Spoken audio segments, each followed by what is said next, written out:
Sometimes it's not a scream that wakes us from illusion. It's the silence of a grand ballroom bathed in golden light where everyone looks joyful, except you. And it was in that exact moment, standing behind a marble column, with only a partial view of the ceremony I had paid for, that the truth settled in. They didn't see me anymore. Maybe they never did. If you've made it this far, dear listener, I ask just one thing: subscribe to our channel. Your story, your presence, your strength, they all matter. And maybe, like me, you'll discover it's never too late to reclaim what was quietly taken from you. My name is Eleanor Bishop. I'm 77 years old, a retired political history teacher, born and raised in Charleston, South Carolina. My granddaughter, Olivia, was getting married that day in one of the city's most prestigious venues, the Charleston Regency. Crystal chandeliers, hand-stitched tapestries, and marble columns as old as our family's pride. My navy blue silk gown shimmered under the soft lights, but I may as well have been invisible. Hidden behind that column, I felt like a crooked painting, in a gallery of celebrities, out of place, unwanted, forgotten. The air was thick with gardenias and expensive champagne. An orchestra played wistful waltzes, but all I could hear inside me was a different symphony: disappointment. I faked a smile for the young waitress who handed me sparkling water. My fingers trembled, not from age, but from the weight of being left out. When Olivia walked past in the heirloom lace dress worn by generations of Bishop women, she didn't even glance my way. Her eyes were fixed on the photographer, the guests, the future, one where I was merely a shadow. I glanced over at the table where my daughter Cassandra and her husband Benjamin sat laughing, toasting, posing for pictures. I, the one who signed every check and negotiated every contract, had been placed deliberately behind a pillar, like an old porcelain vase, too precious to toss, but too inconvenient to display. My mind drifted back. To the evenings I hosted ministers. For dinner, welcomed university deans into our home, and little Olivia ran through the hallways, mimicking my speeches. "Grandma Ellie is a general in heels," she'd laugh. And I was. A woman of stature, of strength, of legacy. When did that light dim? The answer flickered through my thoughts. Months of subtle exclusions, decisions made without me, invitations, extended out of duty, not love. It wasn't an oversight. It was intentional. Cassandra and Olivia didn't want a matriarch. They wanted a silent signature on checks. They wanted me to disappear, gracefully. I closed my eyes, took a deep breath. The scent of jasmine from a nearby guest's boutonniere stirred memories of my wedding to Edward. I remembered the last time he called me my compass. A single tear escaped, hidden behind carefully applied makeup. But I didn't raise my voice. I didn't make a scene. I stood with the quiet elegance I was known for, and I walked out. No drama, just a decision, one no one saw, a silent but powerful decision. And there, on the cold sidewalk beneath Charleston's starlit sky, my own celebration began. Not one of revenge, but of remembrance. And that's when the story began to change. 2 days after the ceremony, a stack of thank you cards arrived, in the mail. White cardstock, gold lettering, and not a single drop of real emotion. Tucked between them, a handwritten note from Olivia. "Thank you for everything, Grandma. I hope you enjoyed it." Almost cynical. The paper still carried the scent of her childhood perfume, the same one she used to spritz on my handkerchiefs with innocent affection. Now that scent made my stomach turn. I sat on the porch sofa with a cup of jasmine tea, the same kind Edward and I used to sip on Sundays when the world felt kinder. But today, the tea didn't taste like comfort. It tasted like rupture, like the quiet end of something that had been unraveling for years. I picked up a picture frame with a photo of young Olivia. She was hugging me tightly, her eyes shining. I was her whole world back then. When did I stop being that? Maybe it started when I stopped setting boundaries, when I traded firmness for diplomacy, when I accepted the label of sweet instead of strong. Later, I went to my study and opened the old file drawer where I keep milestones from my career, diplomas, awards, letters from students who now hold important positions. Among the time-yellowed papers, I found an article I wrote in my youth, "The Danger of the Mature Woman's Invisibility in Politics." The irony struck me, like a slap. I had predicted my own erasure. That evening, I heard voices coming from the living room. Cassandra had come over unannounced. She was on the phone, likely with Benjamin. "Yes, Mom's fine. Just a bit more forgetful lately. I need to speak with her lawyer before she turns 80. We have to make sure everything's in order with the will." I froze. Each word landed like nails into old wood. I, who could anticipate the moves of political opponents and university boards, hadn't seen this coming. Betrayal, when it comes from within, cuts deeper, because it digs into your roots. I returned to my room with quiet steps. The night was warm, but chills crawled up my spine. From the bottom of a blue velvet box, I pulled out Edward's old pocket watch. He used to say, "Time reveals all, Ellie." And there, alone, staring into the mirror, I realized my time for silence was over. I picked up the phone and dialed someone I hadn't spoken to in years. "Dr. Lena, this is Eleanor Bishop. I need to have a conversation. One of our strategic ones." On the other end, a pause, then a firm, respectful voice. "I'm listening." In the days that followed, I turned my house into a quiet fortress. The movement in the hallways slowed. The paintings Cassandra once had removed, saying they were too heavy for the room, returned to the walls. The bookshelves were reorganized, just how I liked them, by theme, by era, and by the scent of living history. At the back of the shelf, I found something I hadn't seen in decades, a wooden box filled with audio tapes. It was my voice, recorded for my students back in the 1980s. I slipped one into the old player, and there she was, younger, bolder. "History belongs to those who dare to question what's been sold as normal," I said, with fire in my tone. I sat, there listening, spellbound by the sound of a woman who once taught with such conviction. It felt like she was reminding me. I hadn't been forgotten.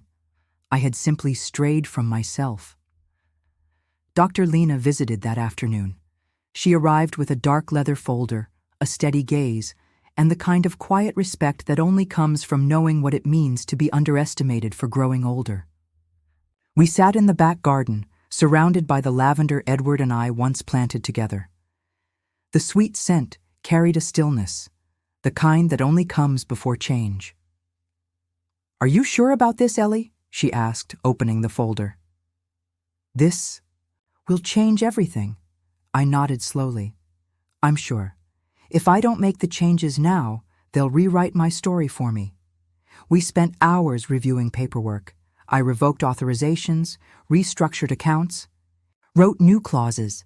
For the first time in years, I felt it: control, direction, presence. That night, rain poured hard. I stayed in the living room, watching the drops drum against the windows like life applauding from the outside. With every flash of lightning, I felt more awake, more alive. The next morning, I put on my finest suit, deep navy, nearly black. Hair pulled back with resolve. Earrings simple, but commanding. I met with the bank manager and with effortless grace said, "I'm here to reorganize the Bishop. Family investments. From now on, I expect bi-weekly reports sent directly to me." She blinked, surprised, then smiled. "Of course, Mrs. Bishop, it would be my pleasure." And that's when I understood. Respect is born from posture, even before words. In that moment, I wasn't just a grandmother, I was a woman reclaiming her rightful place. 3 weeks after I'd reorganized my documents and investments, I received the official invitation from Cassandra. It was for a welcome dinner honoring Olivia's in-laws. Naturally, it would be held at my house, but organized by them. The irony wasn't lost on me. The envelope was thick, embossed with gold lettering, and read, "To Mrs. Eleanor Bishop, matriarch of the family, matriarch." The word felt like a pacifier, a borrowed title meant to appease me while still keeping me on the sidelines. I took a deep breath, watching the late afternoon light stream through the living room curtains. I decided to accept the invitation, but not as a spectator, not anymore. Over the following days, I re-entered the social circles where I had once been respected: mentor, advisor, woman of influence. I attended a charity tea at the Charleston. Library. I reconnected with former students, now judges and state representatives. They embraced me warmly, asked where I'd been. "I thought you'd retired for good," one of them said with a teasing smile. "Only from what no longer matters," I replied, with a restrained smile of my own. The night of the dinner, everything was flawless. The table was set with the china I had chosen decades ago. The white roses at the center filled the air with a soft fragrance. Candlelight reflected gently on the silverware. Guests found their seats while I remained standing a moment longer, just watching. Cassandra and Olivia whispered in the corner, coordinating last-minute details. When they saw me, they stretched polite smiles across their faces, the kind that never quite reach the eyes. "Grandma, would you like to sit?" Olivia asked, pointing to a side chair. "No, darling," I replied calmly. "Tonight, I choose where I sit." And I walked confidently to the head of the table. A hush fell over the room. 2 seconds of stiff silence. Then came the shuffling of utensils, awkward laughter, and a few tight coughs. During dinner, I told family stories, ones Olivia had likely never heard. They were the kind Cassandra used to brush aside with a quick, "Not now, Mom." But this time, no one interrupted. "Your great-grandfather, Olivia," I began, "used to say that legacy isn't what you leave behind. It's what you live alongside others. And I haven't been living that legacy with you. But that's going to change." For the first time in a long while, I saw Olivia lower her gaze. Cassandra gripped her napkin tightly in her lap. I continued. "With quiet clarity, I've restructured everything. From now on, decisions about my home, my name, and my legacy are mine to make. And I hope that someday you'll see me not just as the lady who signs the checks, but as the woman who built the very ground you're standing on." The silence that followed wasn't dismissive. It was reflective, heavy, thoughtful. A silence that this time didn't erase me. It elevated me. Cassandra didn't show up for days after the dinner. I imagine she wasn't just processing what she had heard, but also who she had rediscovered. As for me, I didn't wait.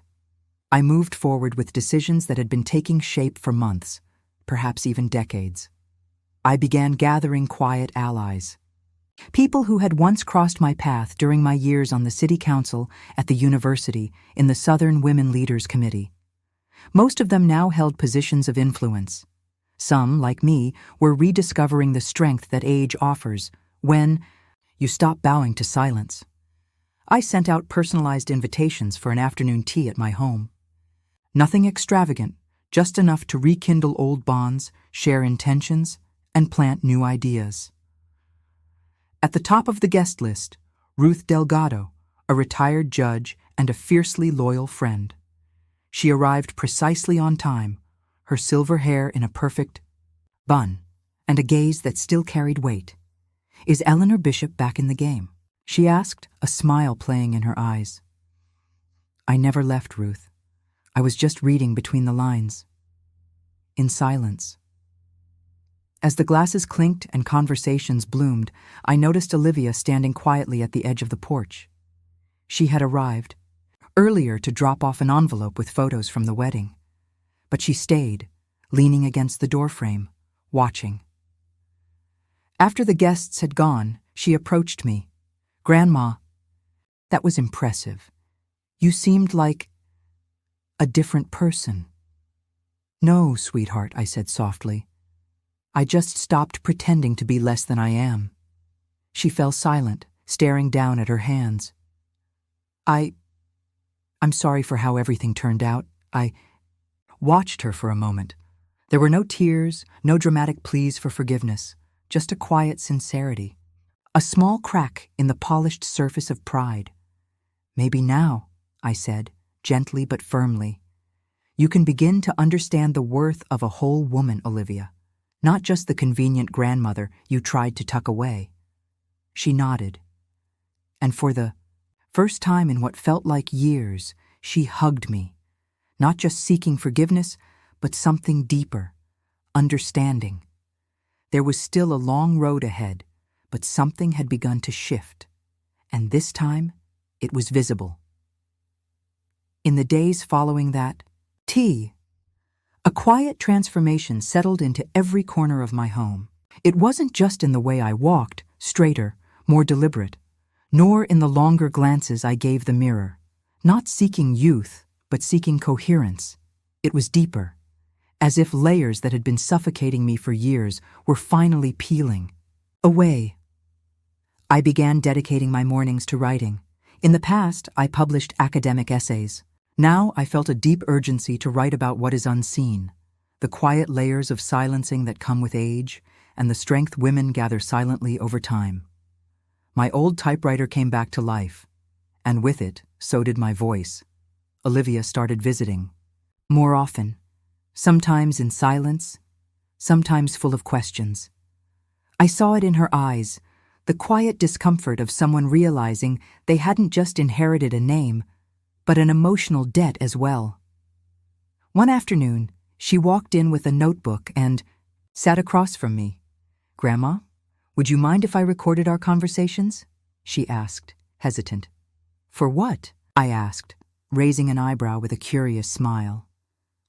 "For a project. Actually, for me. I want to know who you are, who you were. I don't want to hear your story through Mom's eyes anymore." Her request moved me. It wasn't recognition through applause or grand declarations, but through the humility of someone who's ready to learn the truth. And I knew this was the beginning of a new kind of legacy.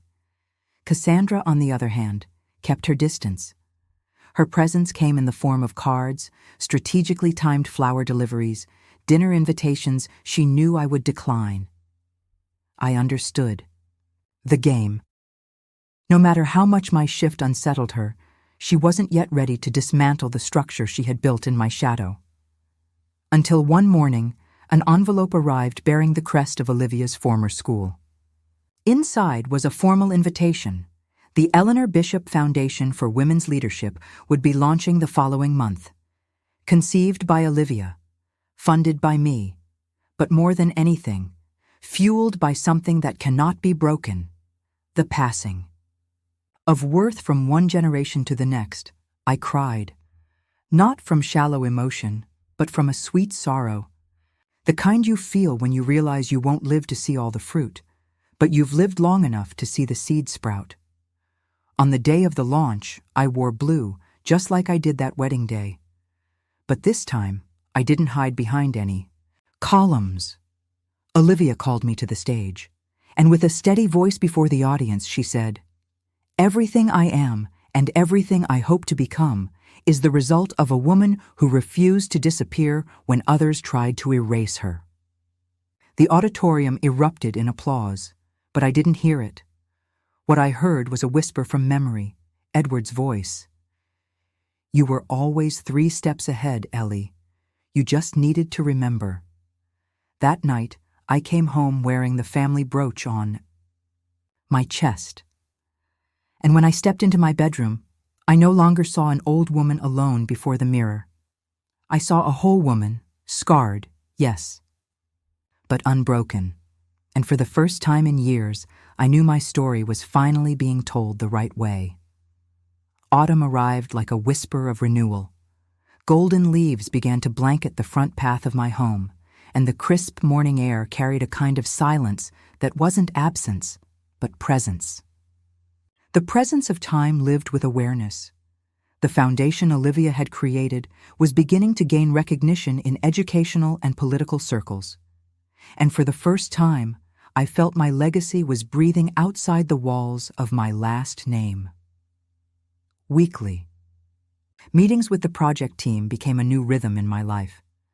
Young women listened to me with a respect that blended reverence with curiosity. I didn't speak as a relic to be admired, but as a bridge between what had been and what they still had the power to build. It was during one of those meetings that I received an unexpected message. It was from Cassandra. Short, direct. Can we talk? Just the two of us. No question mark. It read more like a request wrapped in pride. I hesitated for hours, paced the room back and forth. The memory of harsh words spoken behind my back, the avoided glances, the practiced smiles, they were all still too vivid. But something inside me, maybe wisdom, maybe compassion, whispered, "It's time." We agreed to meet the following Saturday. I prepared the garden simply, 2 old iron chairs, a linen tablecloth hand-embroidered by my mother, and a pitcher of mint and lemon tea. She arrived on time, thinner, her face more drawn. She wore a plain dress, free of the usual embellishments. She sat without a word. "Thank you for seeing me," she said softly, softer than I remembered her voice ever being.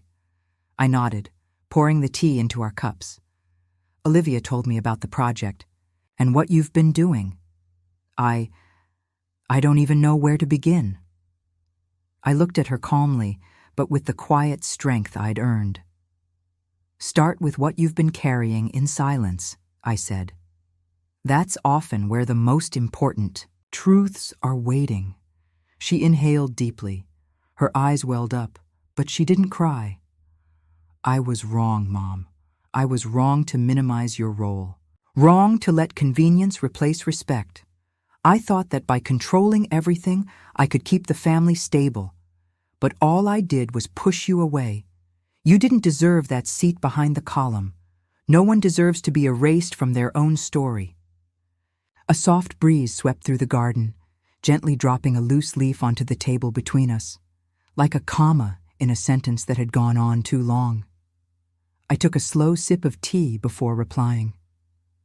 "I don't want you to say this to appease me," I said quietly.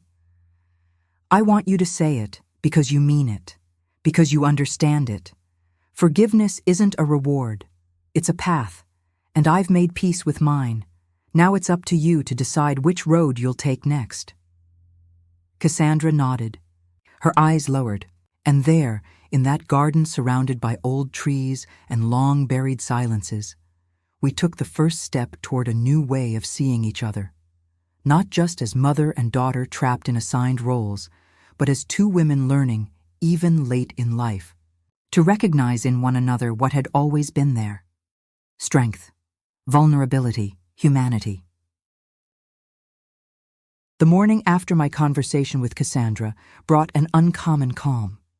There was something final in the words we exchanged, spoken between falling leaves and cooling tea on a linen cloth. It felt like closing a chapter, not with a period, but with an ellipsis. Life, after all, rarely ends with a perfect resolution, only with quiet, new understandings. In the weeks that followed, I remained active in the Foundation's work. Invitations to speak at conferences, meet with young leaders, and appear in interviews began arriving more frequently. But I turned most of them down. I had spent my life serving the public. Now I wanted to serve my soul, the small inner flame I had finally learned to protect after so many years. I began writing a book. Not a leadership manual, not a formal memoir, but a tapestry of memories, reflections, and letters I never sent. I titled it Behind the Column, a tribute to the symbolic place where it all began, and where, ironically, I was reborn. Olivia. helped me revise the drafts. We exchanged ideas, laughed over old stories, and even disagreed, gently. Our relationship had evolved from something inherited into something co-created. She left little pink sticky notes in the margins. "More of this, Grandma," or "This part made me cry." Those tiny messages became treasures. One afternoon, after revising a chapter about the courage of the women in our lineage, my mother, my grandmother, and those before them, Olivia asked me, "Do you feel vindicated, Grandma, after everything that happened at the wedding?" I closed the notebook, looked out at the oak tree in the backyard, and took a deep breath. "No, sweetheart, vindication is loud. What I sought was justice, and justice often walks in silence. I just wanted them to know I was here the whole time, whole, lucid, present. And that being old is not the same as being invisible." On the Foundation's 1-year anniversary, we were honored at a quiet dinner held at the city's cultural center. When they called me to the stage, I hadn't prepared a speech. I simply stood, walked with grace, and let my presence speak for itself. "When they placed me behind a column," I began, "I thought it was the end of my story. But that was where something began. Something none of us can afford to let go of, the memory of who we are, and the courage to return to the table with dignity, strength, and grace." Gentle applause filled the room. But what truly moved me was Olivia's gaze, not admiration, recognition. For the first time, she saw me as an equal, as a woman. Today, I write these words to the sound of the wind playing with the living room curtains. Edward's pocket watch rests on the table, still keeping time with quiet elegance. And the sapphire brooch, once a symbol of a lineage that confined me, now represents the freedom of a woman who chose to be heard. If you've listened this far, I hope you carry something with you. No age, no silence, no dismissal can erase the value of a life lived with purpose. We are more than grandmothers. We are foundations. We are roots. We are the narrators of stories so many pretend not to see. And maybe, just maybe, you'll discover, like I did, that the place they tried to hide you may be exactly the place from which you rise. Thank you for walking this path with me.